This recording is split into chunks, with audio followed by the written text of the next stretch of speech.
Hello everyone, this is me Sakshi Jain. Welcome back to the channel. And today what we are going to understand is about Magadhan empire. ठीक है, तो आज हम Magadhan empire के बारे में पढ़ने वाले हैं. इससे पहले के लेक्चर में हमने महाजनपद सोसाइटल इंफॉर्मेशन ऑन महाजनपद पढ़ चुके हैं. ठीक है, जिसमें हमने राइटिंग के बारे में देखा था. ठीक है, और हमने देखा था अबाउट द टैक्स सिस्टम, जो बली टैक्स सिस्टम था उसके बारे में देखा था. हमने अबाउट मनी इकोनॉमी देखी थी. ठीक है, मनी इकोनॉमी में हमने पंचमार्क सिल्वर कॉइन्स देखे थे, जिसको पण और कर्च पण भी बोलते हैं, है ना, याद है आपको. फिर हमने देखा था अबाउट द गिल्ड सिस्टम. ठीक है, तो ऐसे हमने काफ़ी सारी इन्फॉर्मेशन कवर की थी. ठीक है, जो महाजनपद की ऑलमोस्ट 360 डिग्री ऑलमोस्ट सारी इन्फॉर्मेशन जो एग्ज़ाम पर्सपेक्टिव से इम्पॉर्टेंट हो सकती है, ठीक है, आपके लिए हेल्पफुल हो सकती है, वो हम कवर कर चुके हैं. अब हमें उससे आगे बढ़ना है. ठीक है, तो देखिए हम महाजनपद में हम 16 महाजनपद पढ़ चुके हैं. ठीक है, कितने हैं टोटल? 16 महाजनपद हैं, 16 महाजनपद हैं. सारे महाजनपद की कैपिटल्स हम पढ़ चुके हैं, सारे महाजनपद के बारे में हम पढ़ चुके हैं, उसकी कुछ सोर्सेज पढ़ चुके हैं, उसके बारे में इंफॉर्मेशन पढ़ चुके हैं, वो कहाँ पे स्थित हैं वो पढ़ चुके हैं, उसके आसपास कौन सी रिवर फ्लो कर रही है वो पढ़ चुके हैं. ठीक है, हमने ये सारी इन्फॉर्मेशन कवर कर लिया अभी तक. Okay, last to last lecture जो महाजनपद का फर्स्ट लेक्चर है उसमें हम कवर कर चुके हैं सारी चीज़ें. ओके, अब हमें पढ़ना ये है कि टोटल 16 महाजनपद में से जो सबसे ज़्यादा इम्पॉर्टेंट महाजनपद था हमारे लिए, मगध महाजनपद सबसे इम्पॉर्टेंट क्यों है? क्योंकि यही महाजनपद जो है वो finally this mahajanapada emerged as victorious out of the all 16 महाजनपद.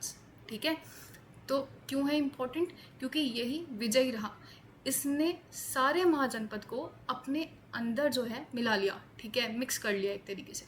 Okay, तो अब हम इसके बाद हम मगध महाजनपद पढ़ने वाले हैं. देखिए मगध महाजनपद में क्या हुआ है, मगध महाजनपद की जो क्यों विजयी रहा, ठीक है, ये हम फैक्टर्स जो हैं ये हम कवर कर चुके हैं. ऑलराइट, अब हमें क्या पढ़ना है? इस एम्पायर के बारे में पढ़ना है. इस एम्पायर में कितनी डायनेस्टीज़ रही, उन डायनेस्टीज़ में कौन कौन से रूलर्स थे, फिर उन रूलर्स के बारे में कुछ अगर इम्पॉर्टेंट इन्फॉर्मेशन हमें मिल जाए. ठीक है, कि कौन से रूलर के टाइम पे गौतम बुद्ध थे, या फिर कौन से रूलर के टाइम पे कैसी डिप्लोमेटिक स्ट्रैटेजीज़ यूज़ हुई जिसकी वजह से जो है उस रूलर ने ज़्यादा से ज़्यादा और महाजनपद को ज़्यादा से ज़्यादा मिलाने की कोशिश करी मगध में. ठीक है, तो ऐसी कुछ इम्पॉर्टेंट इन्फॉर्मेशन है जो कि हमें इस लेक्चर में कवर करनी है. ठीक है, मगधन एम्पायर. तो शुरू करते हैं. So let's begin. देखिए, सो टोटल देखिए कितनी डायनेस्टीज़ यहाँ पे लिखी हुई हैं. टोटल 4 डायनेस्टीज़ लिखी हुई हैं. पहली है हरियांका डायनेस्टी, दूसरी शिशुनाग डायनेस्टी, तीसरी Nanda dynasty and fourth Mauryan dynasty. ठीक है, तो ये 4 डायनेस्टीज़ आती हैं किसके अंदर? मगध महाजनपद के अंदर. Haryanka dynasty, Shishunaga dynasty, Nanda dynasty and Mauryan dynasty. शुरुआत कहाँ से हो रही है? 544 BC से. ठीक है, 185 BC तक का टाइम पीरियड है मौर्यन डायनेस्टी का. ठीक है, अब देखिए इस लेक्चर में हम क्या कवर करेंगे? हरियांका डायनेस्टी, शिशुनाग डायनेस्टी और नंद डायनेस्टी. मौर्यन डायनेस्टी हम नेक्स्ट लेक्चर से कवर करेंगे. इसके बाद भी हमें प्री मौर्यन इन्वेशंस पढ़ने हैं. ठीक है, ईरानियन इन्वेजन जो डेरियस इन्वेजन था, और उसके बाद फिर हमें जो अलेक्जेंडर का इन्वेजन है, ठीक है, मैसिडोनियन इन्वेजन, ग्रीक इन्वेजन पढ़ना है हमें. ठीक है, तो ये 2 इन्वेजन्स पढ़ के हम मौर्यन डायनेस्टी स्टार्ट करेंगे. बट उससे पहले हमें मगध एम्पायर की जो और 3 इंपॉर्टेंट डायनेस्टीज़ हैं, हरियांका, शिशुनाग और नंद, ये हमें पढ़ने हैं. ठीक है, ये डायनेस्टीज़ हमें पढ़नी है. ओके, देखिए अब हम हरियांका डायनेस्टी से शुरू करने वाले हैं. हरियांका डायनेस्टी में कौन कौन से रूलर इंपॉर्टेंट है? सबसे पहले देखिए, हिस्ट्री पढ़ने के लिए आई वुड रिकमेंड कि सबसे पहले आप दिमाग में फ्रेमवर्क बनाइए. ठीक है, कौन कौन से रूलर्स हैं. ठीक है, उसके बाद you try to fill the information on in these framework. ठीक है, तो सबसे पहले हम कौन से रूलर के बारे में पढ़ने वाले हैं? देखिए हरियांका डायनेस्टी अगर हम बनाते हैं तो सबसे पहले हम बिम्बिसार के बारे में पढ़ेंगे.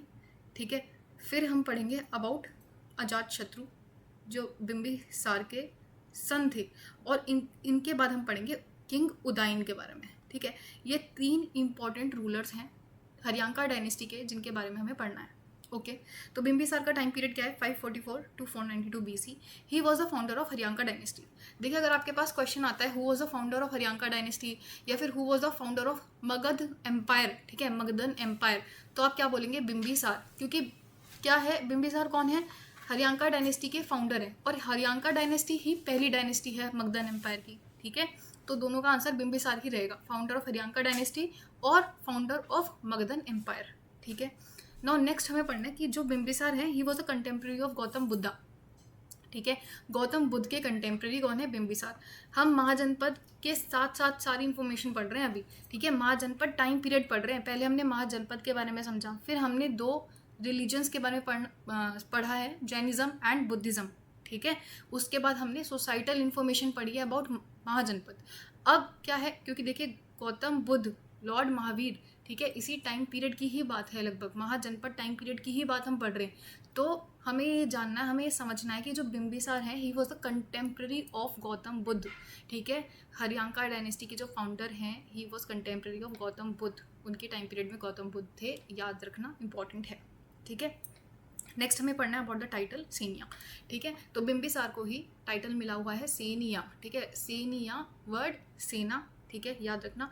अब सेना क्यों है? क्योंकि ही was the first king who had regular and standing army. Standing army मतलब परमानेंट आर्मी स्टेशन थी। ठीक है, तो परमानेंट आर्मी स्टेशन सबसे पहले कौन से रूलर के पास रही? बिंबिसार के पास रही। इसी वजह से इनको टाइटल मिला हुआ है सेनिया का। ठीक है, नेक्स्ट चीज़ इनके बारे में हमें पढ़नी है कि इन्होंने क्या है, इन्होंने पॉलिसी अपनाई थी, पॉलिसी ऑफ कंसोलिडेशन। अब 2 तरह की पॉलिसी समझिए, एक होती है पॉलिसी ऑफ कंसोलिडेशन और दूसरी होती है पॉलिसी ऑफ कॉन्क्वेस्ट। ठीक है, policy of consolidation and policy of conquest.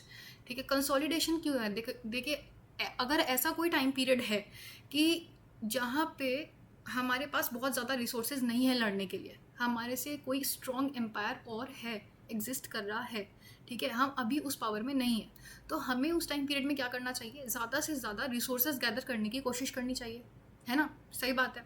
तो अब इन्होंने क्या किया, बिंबिसार ने पॉलिसी ऑफ कंसोलिडेशन अपनाई, क्योंकि इनके पास उतने रिसोर्सेज नहीं थे। ठीक है, इनके टाइम पीरियड में rather Kashi was the more strongest mahajanapada. ठीक है, तो इस वजह से इन्होंने क्या किया, पॉलिसी ऑफ कंसोलिडेशन अपनाई। ठीक है, इन्होंने क्या किया, कोशिश करी रिसोर्सेज गैदर करने की। उसमें इनकी अलग अलग स्ट्रैटेजीज थी। जैसे एक स्ट्रैटेजी के तौर पे क्या है कि मैरिटल अलायंसेस की इन्होंने। मैरिटल अलायंसेस मतलब मैरिज अलायंसेस। ठीक है, शादियाँ करी। क्या होता है कि अगर कोई रूलर अलग अलग एम्पायर की प्रिंसेस से शादी करता है तो क्या होता है, एक अच्छा संबंध बनता है, एक अच्छा रिलेशनशिप बनता है दूसरे एम्पायर से। तो देखिए लड़ाई तो होगी नहीं, युद्ध तो होगा ही नहीं, तो युद्ध तो आपने रोक दिया उस एम्पायर के साथ। रादर वो जो एम्पायर है वो आपको सपोर्ट करेगा अगर आप कहीं और जाते हो युद्ध करने के लिए। ठीक है, तो इन्होंने क्या किया, मैरिटल अलायंसेस की। जैसे इन्होंने एक फर्स्ट मैरिटल अलायंस की, ठीक है, कौशल देवी के साथ। यहाँ पे गलत लिखा हुआ है, मैरिड कौशल, रादर मैरिड कौशल देवी आना चाहिए। ठीक है, तो कौशल किंग प्रसेनजीत की बहन के साथ इन्होंने जो फर्स्ट मैरिटल अलायंस की। फिर इन्होंने लिच्छवी की जो प्रिंसेस थी चेलना, उनके साथ शादी की। फिर इन्होंने जो मद्र किंग थे, ठीक है, उनकी डॉटर के साथ, खेमा के साथ भी इन्होंने शादी की। ठीक है, मद्र जो है ये बेसिकली पंजाब रीजन में है। ठीक है, तो इन्होंने क्या किया, सबसे पहले तो इन्होंने मैरिटल अलायंसेस की। दूसरा इन्होंने क्या किया, जब अवंती के किंग प्रद्योत को, ठीक है, जॉइंडिस हुआ था। देखिए वैसे क्या हुआ है, मगध और जो अवंती है इनके आपस में करीब 100 साल तक का युद्ध चला है। ठीक है, पर जब अवंती के किंग, ठीक है, अवंती, ठीक है, उसके किंग प्रद्योत, उनको जब जॉइंडिस हुआ तो उन्होंने अपना रॉयल फिजिशियन, किन्होंने, बिंबिसार ने अपना रॉयल फिजिशियन भेजा। ठीक है, रॉयल फिजिशियन का नाम क्या था, जीवक। ठीक है, इनको भेजा। तो ये बेसिकली क्या चीज़ दर्शा रही है, ये दर्शा रही है अबाउट पॉलिसी ऑफ कंसोलिडेशन। ठीक है, तो इन्होंने एक अच्छे रिलेशन बनाने की कोशिश करी। ठीक है, इवन आप देख रहे हो, इवन एनिमी से भी इन्होंने रिलेशन अच्छा बनाने की कोशिश की कि एटलीस्ट, क्योंकि रिसोर्सेज कम है, अगर उतनी स्ट्रेंथ ना हो तो एटलीस्ट हम उस लेवल पे युद्ध को रोक सकते हैं। ठीक है, उस लेवल पे ना जाए जहाँ पे एम्पायर ही डिस्ट्रॉय हो जाए, अपना ही एम्पायर डिस्ट्रॉय हो जाए। ठीक है, तो एक तो इनका रीज़न ये था। फिर अब हमें पढ़ना है कि इनकी कैपिटल के बारे में। याद रखना, मगध एम्पायर में सबसे पहली कैपिटल थी राजगृहा। पाटलिपुत्र मगध की कैपिटल होती है, बट पाटलिपुत्र बाद में आती है। पहले कौन सी कैपिटल थी, राजगृहा। ठीक है, Rajagriha was the first capital of Magadhan empire. ठीक है, याद रखोगे। फिर इस टाइम पीरियड में टेरिटोरियल गेन क्या हुआ। अब मगध, देखिए मगध जो है वो स्टार्टिंग से ही टेरिटरीज तो गेन कर ही रहा था। तो मैंने आपको बताया कि बिंबिसार ने क्या किया, बिंबिसार ने पॉलिसी ऑफ कंसोलिडेशन को अपनाया। ठीक है। तो जाहिर सी बात है बहुत ज़्यादा कॉन्क्वेस्ट नहीं किया होगा उन्होंने, बहुत ज़्यादा लड़के दूसरी टेरिटरीज को अपनाया नहीं होगा, पर इन्होंने अंग को अपनाया था, अंग, ठीक है। तो अंग को अपनाया था जिसकी कैपिटल क्या थी, जिसकी कैपिटल थी चंपा, राइट। तो अंग महाजनपद को इन्होंने कॉन्कर कर लिया था, ठीक है। पॉलिसी ऑफ कंसोलिडेशन अपनाया था, पर ऐसा नहीं है कि दूसरे राज्यों को, अगर देखिए अगर इनके पास इतनी पावर होगी तो ज़रूर ये लड़ाई करके दूसरे राज्यों को अपने में मिलाएंगे ज़रूर, ठीक है। पर उनके पास वो उतनी पावर होनी चाहिए। इतनी ज़्यादा रिसोर्सेज नहीं थी कि काशी कौशल जैसे बड़े एम्पायर के साथ लड़ाई कर पाए, हाँ, पर इतनी थी कि अंग को इन्होंने एनेक्स कर लिया, अंग को इन्होंने कॉन्कर कर लिया, ठीक है। फिर उन्होंने जब काशी की जो बेसिकली जो कौशल है, कौशल राज्य की जो प्रिंसेस है कौशल देवी, जब इन्होंने इनके साथ शादी करी तो काशी उनको डाउरी में मिल गया था। देखिए क्या हुआ था, मैंने आपको महाजनपद वीडियो में बताया था कि Kashi was the strongest empire, ठीक है। सबसे पहले काशी स्ट्रॉन्गेस्ट था, स्ट्रॉन्गेस्ट महाजनपद था, ठीक है। काशी को पर कौशल ने एनेक्स कर लिया था, काशी वॉज एनेक्स्ड बाय कौशल, ठीक है। और जब जो मगध है, मगध के जो राजा हैं बिंबिसार, उन्होंने जब कौशल देवी से शादी कर ली तो कौशल के राज्य के जो किंग हैं उन्होंने काशी को, काशी का कुछ पार्ट एज अ डाउरी दे दिया था मगध, ठीक है। तो मगध में बेसिकली काशी का कुछ पार्ट भी आ गया था, ठीक है। टेरिटोरियल गेन जो है वो काशी का भी हुआ था। तो अब नेक्स्ट कम्स अजातशत्रु। तो अब अजातशत्रु कौन है, he was the son of king Bimbisara, who was the founder of Magadhan empire, who was the founder of Haryanka dynasty, ठीक है। तो अजातशत्रु कौन है, बिंबिसार के बेटे हैं। सो अजातशत्रु के टाइम पे we got earliest occurrence of patricidal instance, ठीक है। फेट्रीसाइडल इंस्टेंस क्या होता है, फेट्रीसाइड मतलब क्या होता है, फैट्री मीन्स फादर, ठीक है, साइड मीन्स मारना, ठीक है, मारना है, मरना, ठीक है। तो अब इन्होंने क्या किया है कि फादर को मार के थ्रोन को एक्वायर किया। So he was the first king to do this, he killed his father and seize the throne, ठीक है। फिर इन्होंने मोर एग्रेसिव पॉलिसी अपनाई। तो समझ ही रहे होंगे आप इस चीज़ से कि इन्होंने अपने फादर को मार के थ्रोन एक्वायर किया, तो ज़रूर एग्रेसिव पॉलिसी तो अपनाएंगे। तो इनकी पॉलिसी क्या थी, पॉलिसी ऑफ कॉन्क्वेस्ट, ठीक है। इन्होंने लड़ाइयाँ करके, युद्ध करके टेरिटरीज़ को गेन किया, टेरिटरीज़ को एक्वायर किया, ठीक है। सबसे पहले इन्होंने अपने मैटरनल अंकल प्रसेनजीत, ठीक है, प्रसेनजीत से ही युद्ध किया, ठीक है। और उन्होंने कंप्लीट कंट्रोल गेन कर लिया ओवर काशी, ठीक है। काशी को कंप्लीट कंट्रोल इन्होंने गेन कर लिया काशी पे। अब देखिए बिंबिसार के टाइम पे काशी का कुछ पार्ट आया था एज अ डाउरी, पर यहाँ पे इन्होंने क्या किया, इन्होंने मैटरनल अंकल प्रसेनजीत पे अटैक करके इन्होंने पूरी काशी को एनेक्स कर लिया था, ठीक है। फिर नेक्स्ट आता है वज्जी। वज्जी को भी इन्होंने डिफीट कर दिया था आफ्टर 16 ईयर्स वॉर। तो 100 साल के युद्ध के बाद इन्होंने वज्जी, ठीक है, उसको भी इन्होंने एनेक्स कर लिया, उसको भी इन्होंने कॉन्कर कर लिया, ओके। नेक्स्ट कम्स कि वज्जी के साथ ये देखिए विक्ट्री कैसे हुई। वज्जी, ये जो लड़ाई हो रही थी मगध और वज्जी किंगडम की, तो इसमें वज्जी जो है वो क्यों हारा, ठीक है, क्यों मगध जीता। अजातशत्रु की ऐसी कौन सी पॉलिसीज़ थी कि जिन पॉलिसीज़ के चलते इन्होंने वज्जी को कॉन्कर कर लिया। सबसे पहले इनके 2 डिप्लोमेटिक मिनिस्टर्स थे, Sunidha and Vatsakara. Sunidha and Vatsakara were 2 diplomatic ministers who sowed seeds of discord among the Vajjis. मतलब इन्होंने क्या किया, इन्होंने एक तरीके से लड़ाई के बीज बोए वज्जीज के आपस में, ठीक है, वज्जीज के जो किंग्स हैं उनके बीच में। अब देखिए वज्जी, मैंने आपको बताया था जब हम महाजनपद पढ़ा रही थी, ठीक है। तो वज्जी क्या है, it is a confederacy of 8 clans. तो अब क्या होगा, अलग अलग राजा होंगे जो रूल कर रहे होंगे, क्योंकि रिपब्लिकन नेचर था, है ना, फॉर्म ऑफ गवर्नमेंट कैसा था, रिपब्लिकन था। तो इस वजह से क्या हुआ, बहुत सारे राजा जो है एक साथ मिलकर रूल कर रहे थे। तो अब इन्होंने क्या किया, सुनिधा और वत्सकारा ने इन राजाओं के बीच में एक तरीके से दुश्मनी का जो बीज होता है, ठीक है, वो बोया, ठीक है। तो इस वजह से क्या हुआ, फाइनली मगध एम्पायर जीत गया, ठीक है। अजातशत्रु की ये पॉलिसी काम आ गई उनके। फिर नेक्स्ट क्या था, नेक्स्ट वॉज रथ मूसला, ठीक है। रथ मूसला ये क्या है, it is a chariot with mess attached. तो जैसे बाहुबली मूवी में दिखाया था ना, वो जो भल्लाल देव था उसके पास एक चैरियट था, ठीक है, जहाँ पे वो तलवार जो है वो पंखे के रूप में चल रही थी, है ना, पंखे की तरीके से चल रही थी और लोगों को मार रही थी। तो ऐसे इनके पास क्या था, रथ मूसल। रथ मूसल क्या है, chariot with mess attached. Mess क्या है, जैसे बजरंगबली का जो गदा होता है, ठीक है, तो इस तरीके से जो मेस है ये अटैच करके और ये चल रही थी, ठीक है, चैरियट में। तो इनका एक ये इनके पास वेपन था। फिर दूसरा महाशिला कंटक। महाशिला कंटक क्या है? It is a war engine which catapulted big stones, ठीक है। तो ये किस लिए काम आ रहा है? ये ज़रूर फोर्ट्स को ब्रेक करने के लिए काम आ रहा होगा, है ना, जो किलाबंदी है उसको तोड़ने के काम आ रहा था, ठीक है, महाशिला कंटक। फिर इन्होंने एक फोर्ट बनाया राजगृह में, ठीक है, एक फोर्ट इन्होंने बनाया राजगृह में, और एक वाटर फोर्ट जल दुर्ग बनाया कहाँ पे? पाटली। पाटली कहाँ है? On the banks of Ganga. This is very important, याद रखना, पाटली कहाँ है? On the banks of Ganga, ठीक है, ये भी आएगा, अभी बताऊंगी। पाटली, देखिए ये जो नाम है ये पाटलिपुत्र का ही नाम है, पाटलिपुत्र, ठीक है, जो कि बाद में कैपिटल बनी मगध एम्पायर की। तो यहाँ पे इन्होंने क्या किया? यहाँ पे इन्होंने जल दुर्ग बनाया, वाटर फोर्ट बनाया, ठीक है, पाटली के अराउंड। और क्या किया इन्होंने? राजगृह में एक फोर्ट बनाया, ठीक है, तो राजगृह को बेसिकली किलाबंदी कर दी राजगृह की, ठीक है, अपने कैपिटल को सेव कर लिया इन्होंने किलाबंदी करके। फिर इन्हें स्ट्रॉन्ग अपोजिशन मिला अवंती से, पर अवंती से जीत नहीं पाए, ठीक है, अवंती को नीदर ये हरा पाए ना ये जीत पाए, तो अवंती के साथ युद्ध बना रहा, ठीक है। फिर बुद्धा जो है he died during his reign and he arrange the first Buddhist council.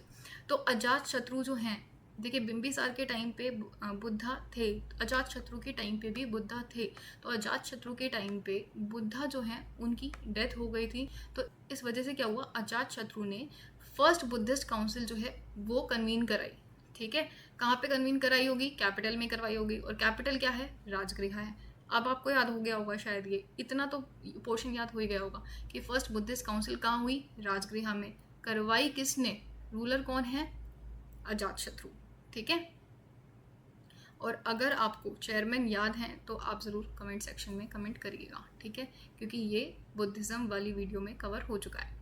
Alright, अब next we'll be talking about the another ruler, Udayan, ठीक है। टाइम पीरियड क्या है? 460 to 440 BC, ठीक है, 20 साल का करीब कार्यकाल है इनका। तो he laid the foundation of city Pataliputra. तो फाइनली अब पाटलिपुत्रा किन्होंने बनाई है? जो सिटी है, ठीक है, उसका निर्माण किसने किया है? उदयन ने किया है, ठीक है। और फाइनली इन्होंने जो कैपिटल है उसको भी शिफ्ट किया राजगृह से पाटलिपुत्रा। तो दिस इज़ वेरी इंपॉर्टेंट कि राजगृह से पाटलिपुत्रा में किसने कैपिटल शिफ्ट किया? उदयन ने किया, ठीक है। एक क्या चीज़ इंपॉर्टेंट है कि जो पाटलिपुत्र है ये कौन से रिवर्स के कॉन्फ्लुएंस पे बना है, ठीक है, तो सोन और गंगा, ठीक है, सोन और गंगा ये दो रिवर्स के कॉन्फ्लुएंस पे पाटलिपुत्र बना हुआ है, ठीक है। तो कैपिटल शिफ्ट करने का काम भी इन्होंने ही किया है, और पाटलिपुत्र सिटी का निर्माण, ठीक है, उसका काम भी किसने? उदयन ने ही किया है। फिर he was succeeded by weak rulers, ठीक है, अनुरुद्ध, मुंडा एंड नागदशक, ठीक है, ये 3 रूलर्स थे। 3 जो इंपॉर्टेंट रूलर्स हैं जो कि आपको याद रखनी है वो कौन से हैं? बिंबिसार, सेकंड कौन से हैं? अजातशत्रु, थर्ड कौन से हैं? उदयन, ठीक है। Bimbisara followed the policy of consolidation through marital alliances and sending his royal physician Jivaka to the king of Avanti Pradyot. फिर कौन आते हैं? फिर आते हैं नेक्स्ट बिंबिसार के बाद अजातशत्रु। तो पहले फेट्रिसाइडल इंस्टेंस देखे गए, अपने फादर को की हत्या करके थ्रोन कैप्चर किया। फिर इन्होंने पॉलिसी ऑफ कॉन्क्वेस्ट को अपनाया, ठीक है, काशी को अटेन कर लिया, ठीक है, वज्जी है उसको डिफीट कर दिया। फिर नेक्स्ट आते हैं उदयन, इन्होंने क्या किया? कैपिटल को शिफ्ट किया राजगृह से पाटलिपुत्रा। पाटलिपुत्रा कौन सी 2 रिवर्स के कॉन्फ्लुएंस के पे बना हुआ है? सोन और गंगा, ठीक है। ये 3 जो हैं, ये कुछ जो इंपॉर्टेंट इन्फॉर्मेशन है ये आपको याद रखनी ही है। नेक्स्ट डायनेस्टी जो हम पढ़ने वाले हैं that is about Shishunaga dynasty. तो शिशुनाग डायनेस्टी के जो पहले रूलर हैं वो कौन है? शिशुनाग। तो अब देखिए शिशुनाग जो हैं वो उन्होंने लास्ट हरियाणा का रूलर जो है नागदशक, उनको हटा के थ्रोन पे अपने आप को प्लेस कर दिया था, ठीक है, शिशुनाग ने। तो फर्स्ट रूलर कौन हुए? शिशुनाग, शिशुनाग डायनेस्टी के। अब इनके लिए इंपॉर्टेंट इन्फॉर्मेशन आपको क्या याद रखनी? ही गेंड विक्ट्री ओवर अवंती। तो अवंती और मगध का जो 100 साल का युद्ध हुआ, जो 100 साल की 100 ईयर ओल्ड राइवलरी थी बिटवीन मगध एंड अवंती, वो finally brought to an end. कौन लेकर आया? शिशुनाग लेकर आए, ठीक है। तो Shishunaga gained victory over Avanti. This is important, very important, याद रखना। फिर नेक्स्ट रूलर जिनके बारे में हमें पढ़ना है दैट इज कालाशोक, ठीक है, इनको काका वर्ण भी बोलते हैं, कालाशोक और काका वर्ण, ठीक है। He convened the second Buddhist council in Vaishali, ठीक है। सो ब्रीफ टाइम पीरियड के लिए वैशाली भी इनकी कैपिटल रही, ठीक है। फिर वैशाली के बाद कैपिटल जो है वो वापस से शिफ्ट हो जाती है टू द पाटलिपुत्रा, ठीक है। तो नेक्स्ट जो हमें डायनेस्टी पढ़नी है दैट इज नंद डायनेस्टी, ठीक है। नंद डायनेस्टी टाइम पीरियड क्या है 344 टू 323 BC, तो बहुत ज़्यादा बड़ा कार्यकाल नहीं है इनका, पर दो इंपॉर्टेंट रूलर्स हमें यहाँ पे भी याद रखने हैं। कौन से हैं? महापद्मनंद एंड धनानंद, ठीक है। महापद्मनंद ही ओवरथ्रू द शिशुनाग डायनेस्टी, ऑब्वियसली बात है क्योंकि इससे पहले कौन सी थी? नंद डायनेस्टी से पहले कौन सी डायनेस्टी रूल करी थी? शिशुनाग डायनेस्टी। तो शिशुनाग डायनेस्टी को हटा के अब कौन सी नेक्स्ट डायनेस्टी आई? नंद डायनेस्टी, ठीक है। एंड ये जो नंद डायनेस्टी है, ठीक है, इसके जो रूलर्स हैं वो मोस्टली ब्राह्मणिकल वर्ण से आ रहे थे, ठीक है। तो ब्राह्मण वर्ण से आ रहे थे, तो इन्होंने वापस क्या किया? वैदिक ऑर्डर को स्टैब्लिश करने का काम किया, ठीक है। वैदिक ऑर्डर को स्टैब्लिश करने का काम किया।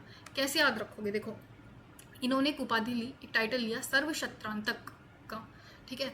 सर्वक्षत्रांतक मतलब अपरूटर ऑफ ऑल क्षत्रियास, देख रहे हो? तो इन्होंने क्षत्रियास को एक तरीके से उखाड़ फेंकने का काम, ठीक है, इसका टाइटल लिया है, ठीक है। तो नाम से ही समझ आता है कि कहीं ना कहीं ये दूसरे वर्ण से होंगे। तो कौन सा वर्ण है? ब्राह्मणिकल वर्ण है, सबसे पहली चीज़। दूसरा, इन्होंने टाइटल लिया उग्रसेन, ठीक है। उग्रसेन मतलब ऑनर ऑफ ह्यूज आर्मी, इससे पता चलता है कि इनके पास एक बहुत बड़ी, एक विशाल आर्मी थी।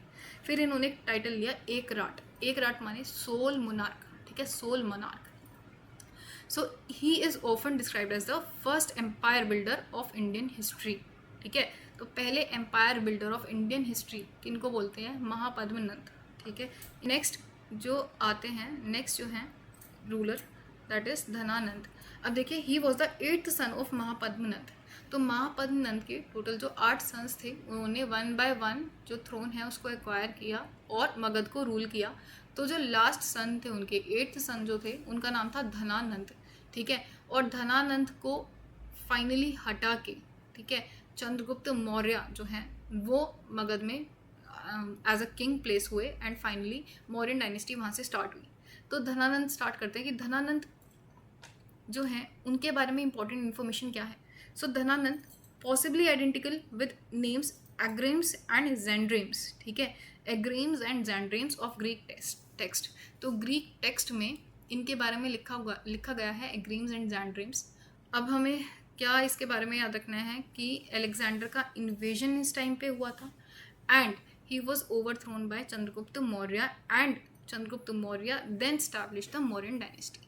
तो नंद डायनेस्टी के बाद कौन सी डायनेस्टी आती है? मौर्यन डायनेस्टी, ठीक है। और मौर्यन डायनेस्टी के फर्स्ट रूलर कौन है या फाउंडर ऑफ मौर्यन डायनेस्टी कौन है? चंद्रगुप्त मौर्य, ठीक है। ये किसकी हेल्प से होता था, इसके बारे में कहाँ इन्फॉर्मेशन मिलती है, ठीक है। ये जो पूरी मौर्यन डायनेस्टी वाली कहानी है ये हम पढ़ेंगे मौर्यन डायनेस्टी वाले लेक्चर में, ठीक है। बहुत इंटरेस्टिंग कहानी है पूरी, तो ये हम तब पढ़ेंगे। अभी फ़िलहाल के लिए क्योंकि हमें नंद डायनेस्टी तक का हमें इंपॉर्टेंट इन्फॉर्मेशन जो हैं रूलर्स की वो कवर करनी थी, तो वो हमारी यहाँ पे कवर हो चुकी हैं। सो अभी इस लेक्चर के लिए इतनी ही इंपॉर्टेंट इन्फॉर्मेशन है, ठीक है। हमने पढ़ा है अबाउट द हरियांका डायनेस्टी, ठीक है। हरियांका डायनेस्टी के 3 रूलर्स हमने पढ़ लिए, बिंबिसार, अजातशत्रु एंड उदयन। कौन कौन से रूलर्स कौन सी पॉलिसीज अपना रहे थे, जैसे जो बिंबिसार है वो पॉलिसी ऑफ कंसोलिडेशन अपना रहे थे, जो अजातशत्रु हैं वो पॉलिसी ऑफ कॉन्क्वेस्ट अपना रहे थे। फिर जो उदयन हैं उन्होंने कैसे कैपिटल शिफ्ट किया था अपना राजगृह से पाटलिपुत्र। शिशुनाग डायनेस्टी हैं, उन्होंने कौन सी अवंती महाजनपद को जीत लिया था, ठीक है।